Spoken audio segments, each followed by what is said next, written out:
എന്നെ കണ്ടിട്ട് പൊട്ടനായിട്ട് തോന്നുന്നുണ്ടോ? സത്യം പറഞ്ഞാൽ വിഷമാവോ? ഇനി എന്റെ ഭാര്യ പോകുന്നിടത്തുമില്ല എന്നറിയ കണ്ട. എന്തിനാട്ടോ കുഞ്ചാക്കോവന്റെ ശരീരം വെച്ച് ഭീമരഘുവിനെ പോലെ പെരുമാറുന്നത്? ലാസ്റ്റ് വാണിങ്, കുഞ്ചാക്കോ പോകുമ്പോ പോയിന്ന് പറഞ്ഞേക്ക്. ചാക്കോച്ച ചായ കുടിച്ചിട്ട് പോവാ. നാറയ്ക്ക് കലക്കി കൊറ.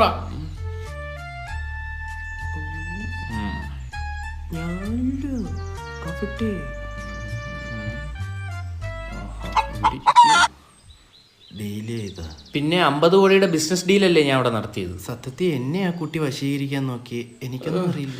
ദേ കൊച്ചു വഴിയെടുത്തും വലിയ വഴിയെടുത്തും ഒരു കാര്യം പറഞ്ഞേക്കാം. ഇപ്പൊ 33ാമത്തെ ആളാ വീട്ടിൽ കയറി വന്ന് 2ന്റെ കോഴിത്തരം വിളമ്പുന്നത്. അത് 28 ആരുടെയാണ് ചോദിച്ചു?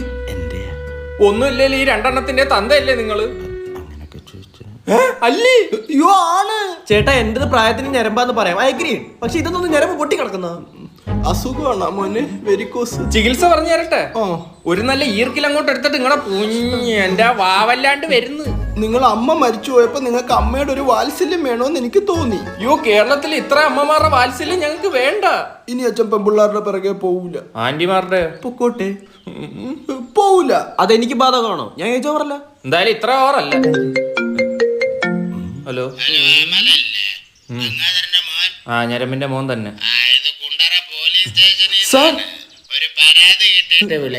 കുടുംബശ്രീയിലെ 12 പെണ്ണുങ്ങളെ നോക്കി പീഡിപ്പിച്ചെന്നാണ് ആ പരാതി ഗംഗാധരനെതിരെ. പുള്ളി അവിടെ അടുത്തുണ്ടോ? അല്ല സാർ, നോക്കിയൊക്കെ എങ്ങനെയാ സാർ പീഡിപ്പിക്കുന്നത്? അത് തന്നെയാണ് ഇപ്പൊ ഡിപ്പാർട്ട്മെന്റും തലകുത്തി ആലോചിച്ചോണ്ടിരിക്കുന്നത്. നോക്കിയപ്പോ തന്നെ ഇങ്ങനെ അങ്ങനെ ഉരിയാടിയാലുള്ള അവസ്ഥ. എന്തായാലും ആ മഹാനെ ഒരുക്കി നിർത്തിയരാം. നമ്മള് വെള്ളി വിലങ്ങുമായിട്ട് വൈകിട്ട് അങ്ങോട്ട് വരാം സാർ.